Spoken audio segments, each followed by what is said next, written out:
Swayam Prabha. Digital India. Educated India.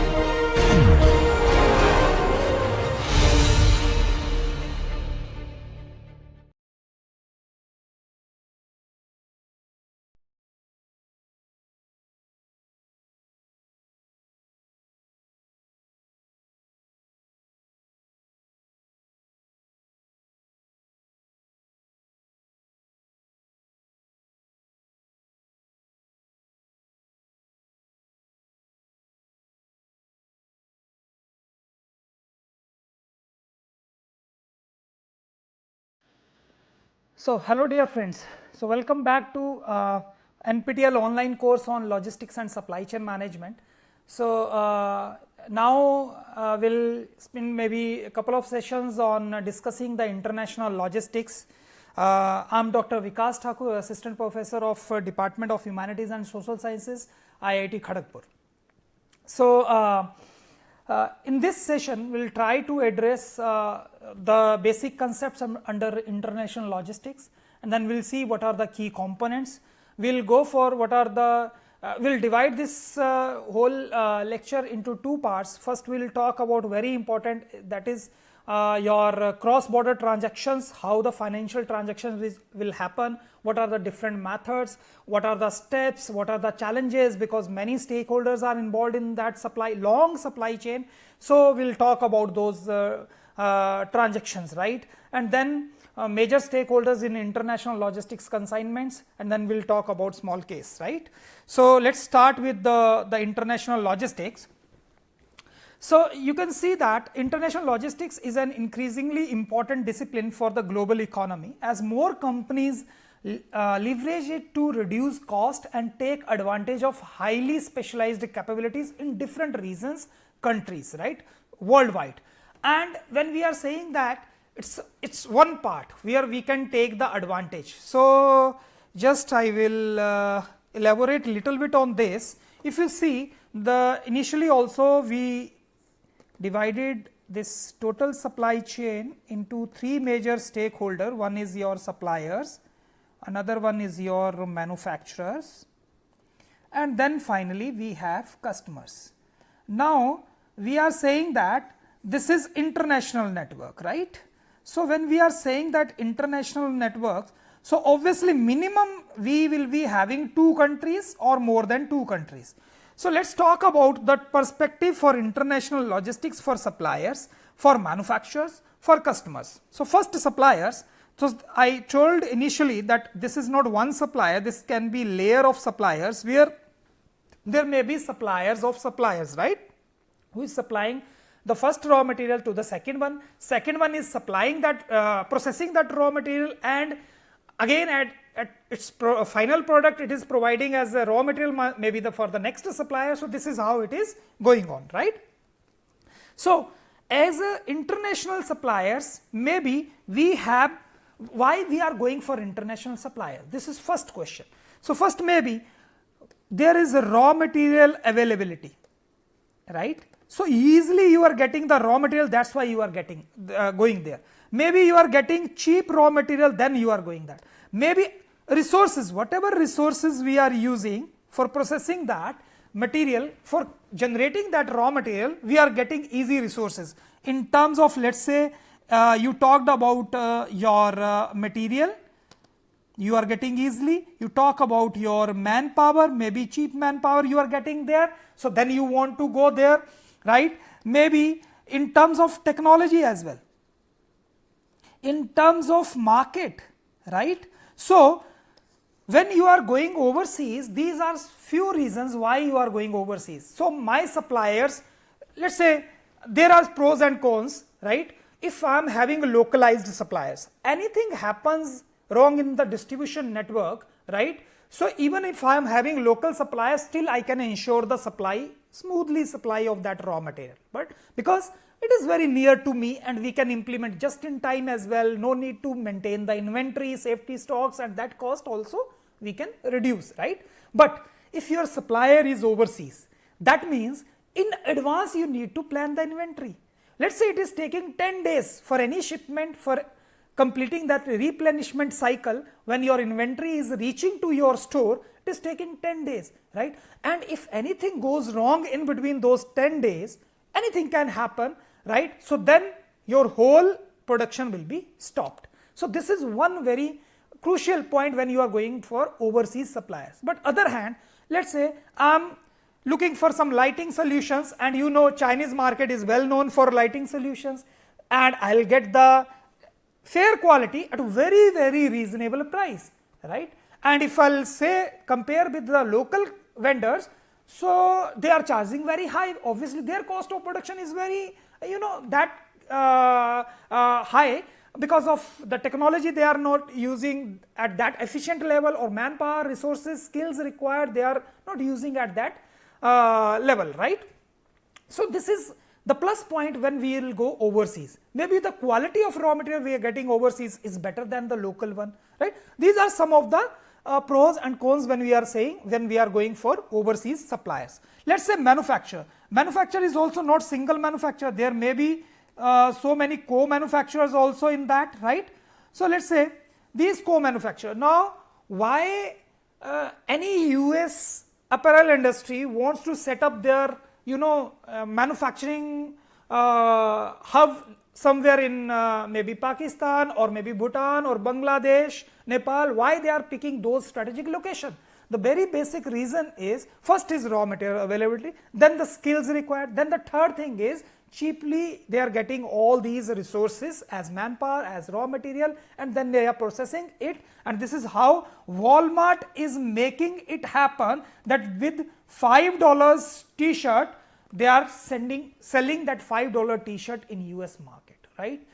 You just imagine, they are crossing so many countries, the distribution cost is there, logistics cost is there, but still they are able to manage that they can process overseas and again sell back to their country, right? So this is not only one example, so many other companies are also doing like that only. Then the next thing is, and in that process manufacturing, maybe sometimes the technology. If we are talking about automobile industry, so Japanese are known for their technology, for their quality products, right? Toyota, who can forget about Toyota manufacturing system, right? So their TPS production system. So they are well known for their quality standard production systems they have set up over the time, and the concepts they have developed in that industry, right? So if you are getting that technology somewhere from Japanese technology, this was the very basic reason for Hero Honda venture, right? So Honda was having technology, Hero was having vast network, distribution network within country, India. So they started joint venturing that organization. They came into two-wheelers, right? And this is how they started. Although there is another story how it ended up, but this was the basic reason why they came into that joint venture, right? There is another reason why usually organizations are going for overseas. Now customer, like I'm having access to foreign expertise, foreign technology, foreign resources, same way I'm having now access to the foreign customer as well. So in that way my market is now more open, right? So when market is more open, I'm getting more customers, my brand is growing, right? So that visibility is there. So if I'll say if my app is there, let's say I'm using Ola. So Ola is promising you, wherever any corner of the world you will go, you just install this app, you need food, you will get that. Ola is not providing food, Uber is providing food, right? But let's say Ola, right? So you want taxi, will provide you taxi at the fair rates, right? And this is one-stop solution, you will get everything in that, right? You can make the payment still using your own currency, and that will be automatically converted and will be credited to the partner who will be giving you the services. So obviously every customer will feel safe. If you are going in the foreign countries, obviously you are little worried about the transportation, the hotels, restaurants, how you will take care of all those things. If any player is providing you one-stop solution and you are familiar with that player, right, you will feel more comfortable, right? You will not be worried about your financial transactions, investing into that, right? So this is the concept why international logistics is required. So when I'm saying sourcing, hiring, and delighting customer around the world, sourcing around the world. Obviously, your logistics network will ensure that your suppliers around the world are providing you the raw material to your manufacturing unit, right? So that is only possible when your international logistics is there. You can hire manpower, you can again, even you can your manpower you can transport from one point to other point, right? And then customer around the world, I told you very small example of Ola or Uber, where one platform is providing you all the solutions, right? So it's not only about the movement of your physical movement of the product, right?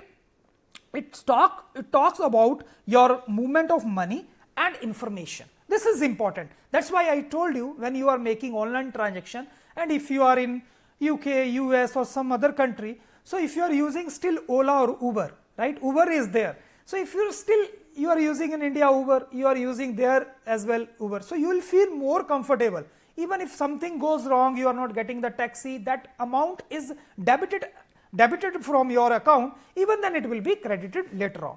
So that promise, that faith is there. So international logistics, this is again very important part. It's not only logistics we talked about, not only the physical movement of the goods, but also the money and the information, right? So obviously when you are spanning more than 2 countries, so international logistics will be there. Why we are going for that? Already I discussed on the very first slide. First is cost efficiency.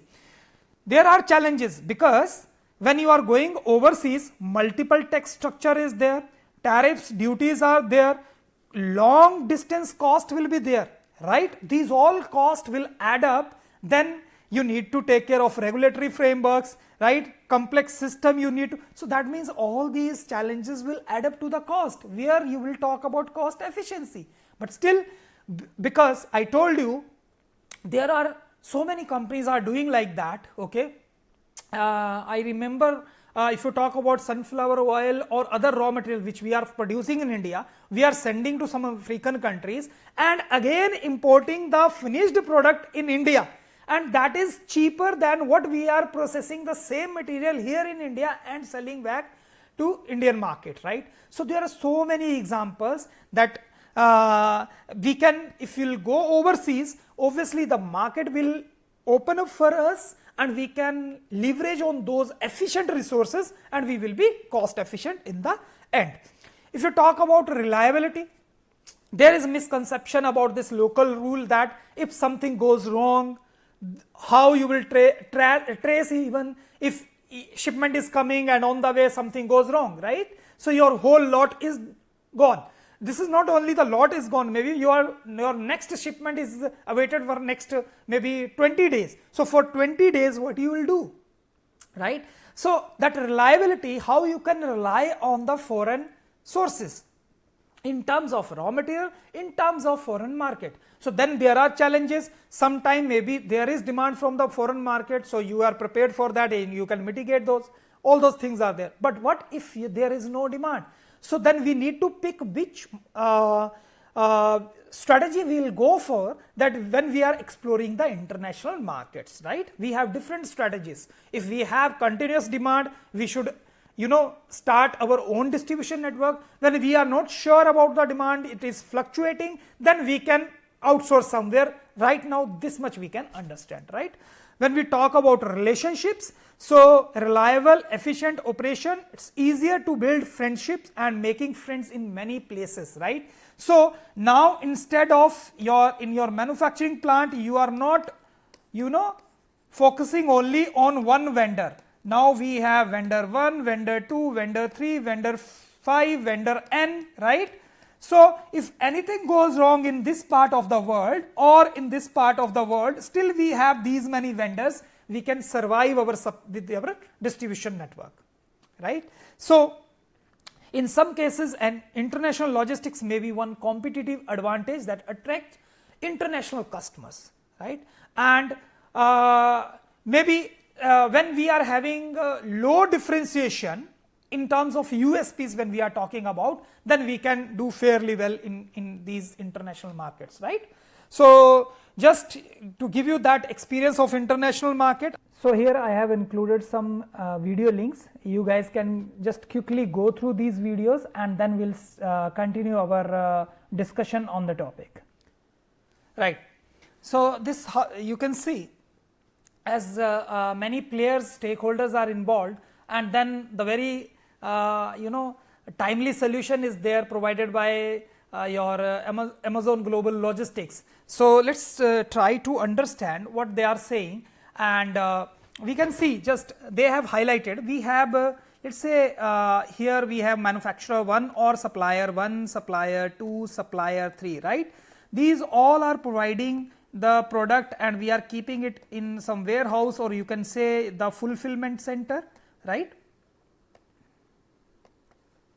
And from fulfillment center we are, maybe this is we are talking about international logistics. The next player will come into, maybe we will ship it. So some shipping agent, shipping agency or company will be there, then shipping carrier will be there, who will be transporting it to another warehouse or fulfillment center near to the customer, and then finally the last mile delivery again will happen to customer 1, customer 2, customer 3, right.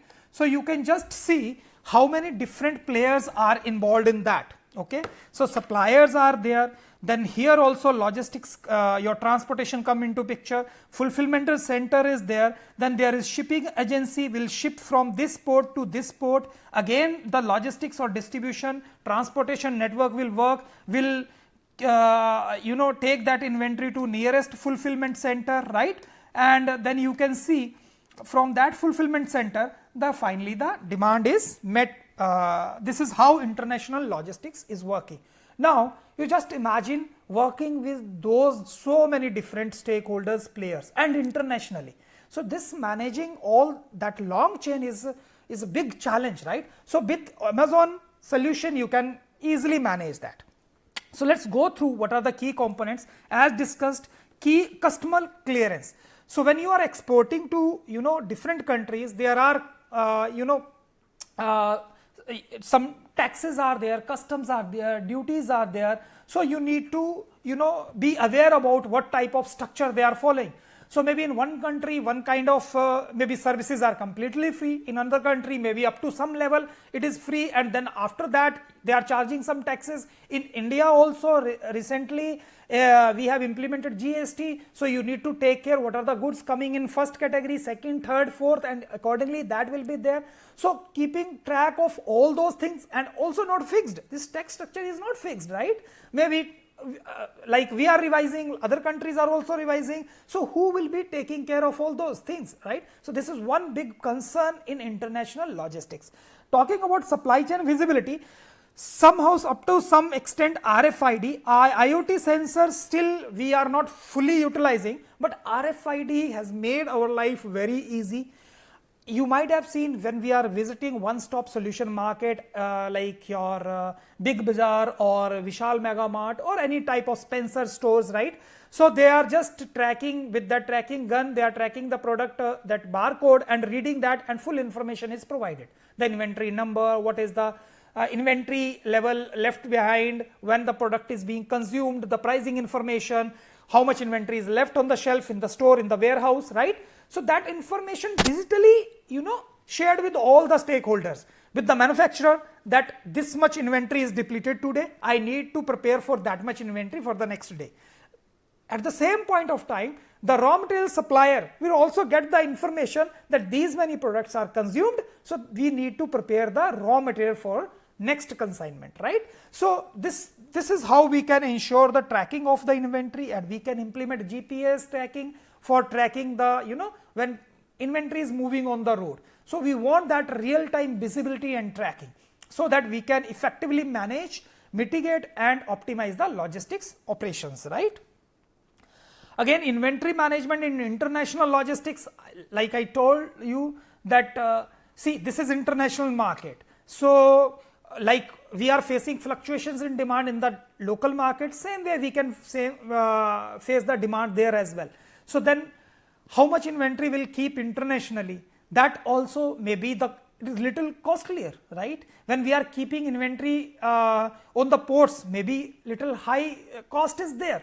So that we need to maintain, because throughout the channel at any point you talk about, we are keeping some inventory at every point, right?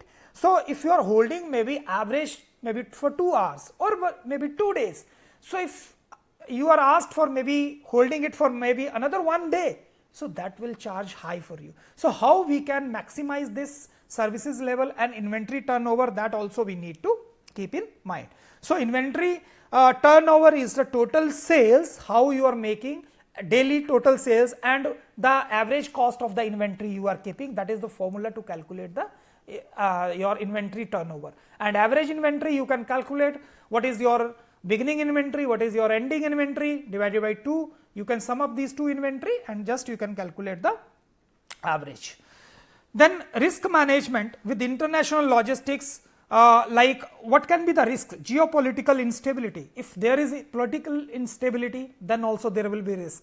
Complete shutdown is there, elections are going on, or some hesitation is going on, or something means kind of events are going on. So that instability is there. Currency fluctuation is also there. So we need to understand this currency fluctuation, how it will impact. Let's say I am importing for let's say 100 rupees or maybe in euro. So let's say the price of euro is 1 euro is equal to 100 rupees. So today I imported 1 euro product. So I have been charged 100 rupees.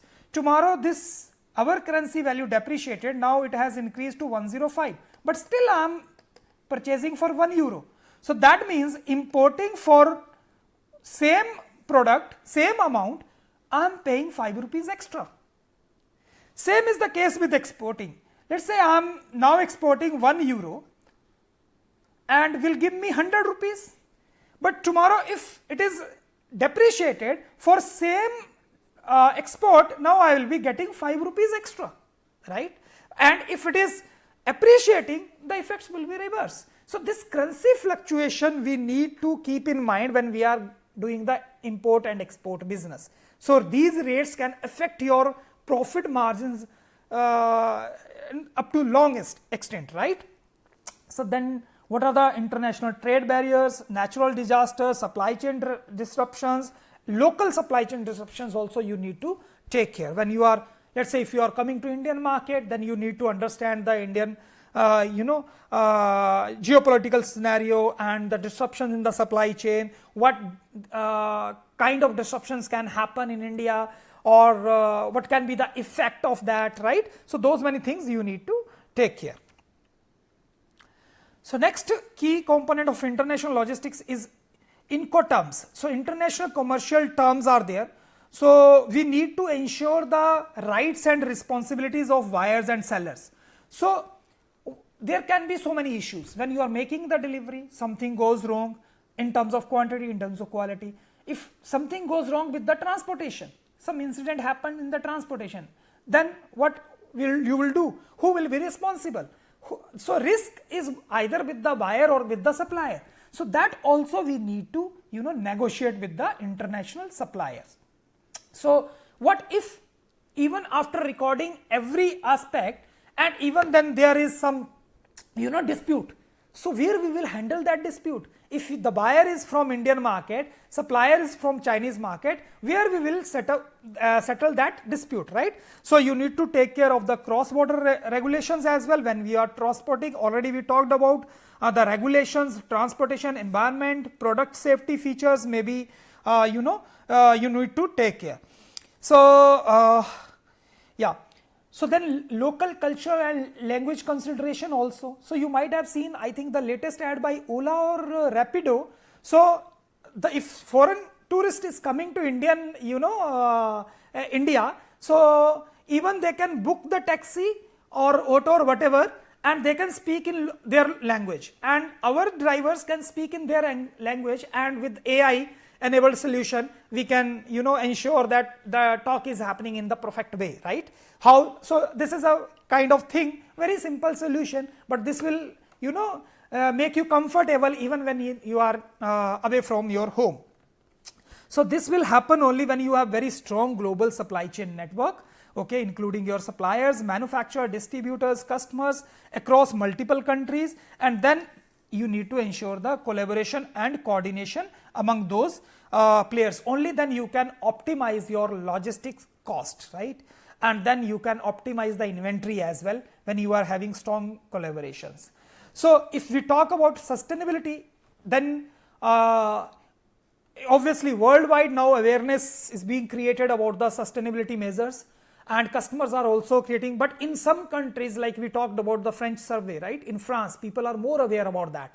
Now in India also we are talking about that we should not use the single use plastic, and it should be banned, and people are, you know, they are starting using jute bags, or they are carrying their own bags. So in market also there are customers who are, you know, aware and conscious about all those things. So if you are coming with those kind of measures, sustainability measures, obviously you will be taken as a positive thing, right? And people will you know, react in that way. But if you are still, you know, using the other way around, so then your product can be rejected in the market. So you need to go eco-friendly packaging and energy efficient operations.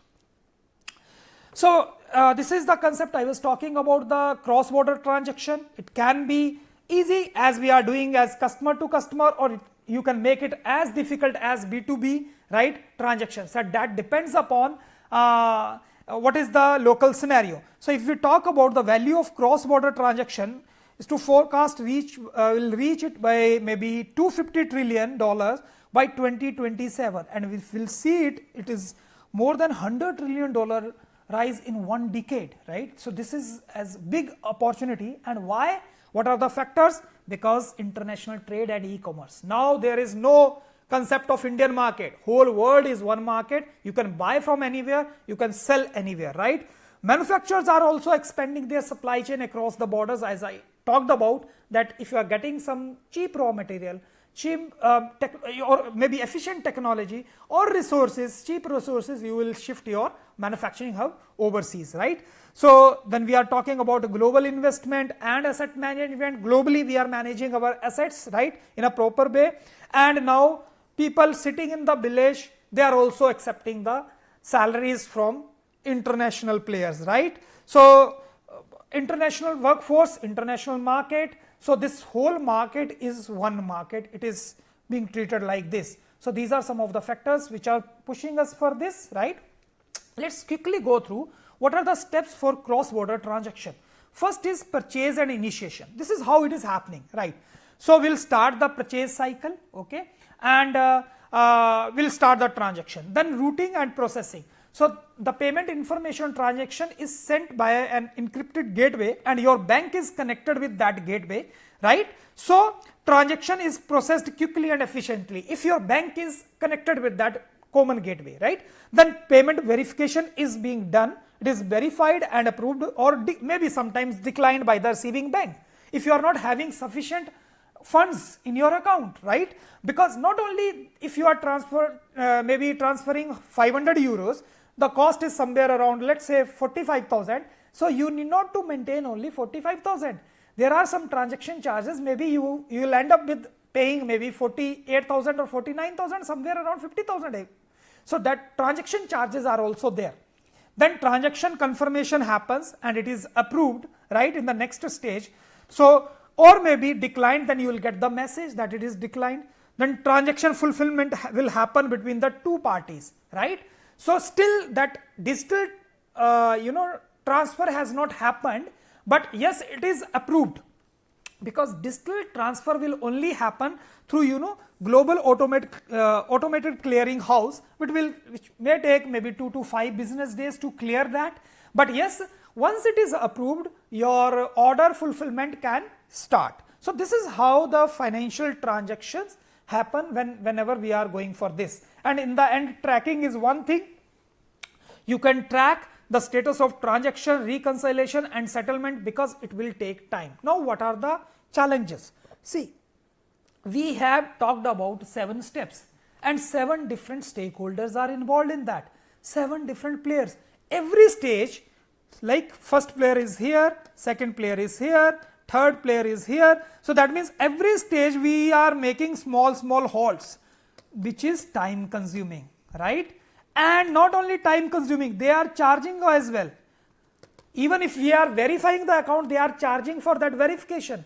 We are transferring the fund, they are charging for that, right? So this is more expensive than domestic transaction. So this is again one challenge, and how we can mitigate that challenge, again Amazon Wallet will help you to do that, right? So challenges with cross border transactions, already talked about. High funding cost, right? Because that much fund you need to maintain in advance. Like I told you, if your 500 euros you are calculating at 45k, maybe you will not only reserve the 45k, maybe you will reserve 50k, because of the transaction cost will be there, right? This is one example. Transaction fees are very high because of so many intermediary stages are there. Bank fees they are also charging, merchant bank fee they are also charging. So this will increase the transaction cost. Currency exchange rate, already I explained you, if what will happen if your currency will appreciate or depreciate. If your currency value is increasing, or if your rupees value is increasing or decreasing. So for same quantity whatever you are buying, maybe earlier you were paying 100 rupees, now you are paying 105 rupees, right? So this depends upon, just 2 slides before I explained how this will affect the international trade, right? Long transaction chains are there.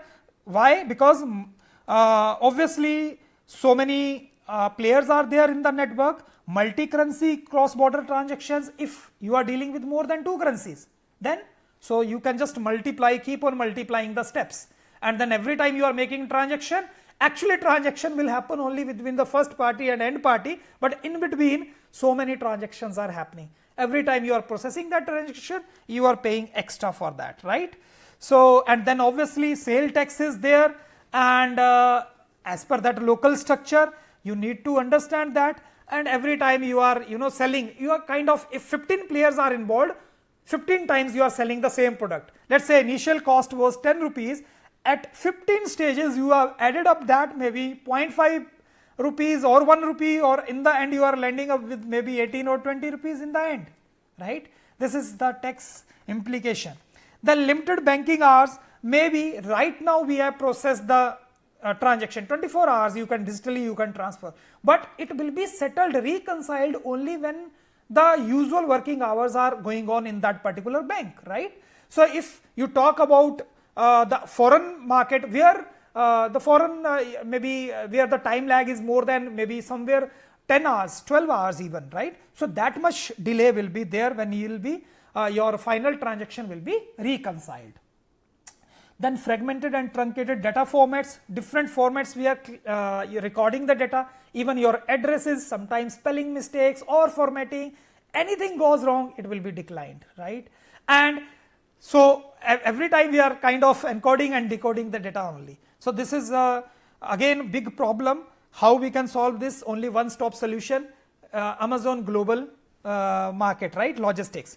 And then legacy technology platforms. So you might have seen in Indian banks, if you visit any bank, they have the counting machines.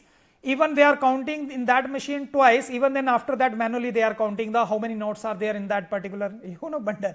So this is how we are carrying the old technology, and we are slowly we are adopting the new technology. So that is another reason why it is taking so much time when we are talking about cross-border transactions, right? This is again one limitation. And then complex compliance checks are there because it is international trade, so you need to check against fraud, sanctions and financial crime. So that is there. So see, if my name is Vikas, if I am transferring fund, and let's say even if with that bank, foreign bank, if any person with the name Vikas has done anything wrong, automatically it will be declined, right? So just if the names are matching, without verifying anything else, it will be declined. So then again you will go for details, and then it will take more time in that way, right? So this is one simple example. You guys can just quickly go through these videos, and then we'll continue our discussion on the topic. So the right solution is right away there, okay? So Amazon Wallet will control you, right, in every situation. Quickly we'll go through the major stakeholders in international logistics. Already we talked about. First is exporter, who will be selling the product, importer, who will be importing the product, freight forward, who will be coordinating and monitors all the necessary operations for transport and international freight logistics, right. So maybe sometimes some value adding activities are also done related to packaging or any kind of communication. Some custom agents will be there who will be taking care of all the documents, formalities, whatever inspections are required, and clearance of goods, any documentation you need to prepare related to that. Shipping company is the legal owner of the vessels. You will be booking those vessels and then you will be transporting using those vessels to the foreign country. Shipping agent will be there. Actually, it is another legal representative of the shipping company at any given port, right. So this agent organizes administrative tasks related to, in that particular port. So this is how it handles your merchandise and related documents. And then consolidator is there. This consolidator actually selling the vessel space, right. If the vessel space is not fully occupied by one player, it may sell to multiple players, right. So this is the work of the consolidator. Carrier is who is actually transporting the product. Then insurance, again very important. If something goes wrong, they are charging some premium for each transaction, and then in that way you can ensure the safe delivery. And obviously banks are responsible for this international thing because banks will ensure the transaction. So that is these all are the players, stakeholders involved in the international stakeholders, international logistics. So we can conclude that because challenges are there, because many stakeholders are there and many stages are there. So we need to somewhere compromise between cost is one thing and then your time is another thing, right. So that lag whether we can afford or not. So what is the replenishment time? We need to replenish the inventory and you need to meet the customer demand, right, and then we need to take care of the cost. So what is that one platform which can, maybe if I am selling product from here Kharagpur and it is going to somewhere in let's say in US market, so how as one player Amazon can handle everything. He is picking from here, delivering there, and I am getting one single invoice because transactions can be minimized in that way. So that's all from this. We will continue this session with what are the different options, how we can go for international markets, how we can expand into international market in the very next session. Thank you very much.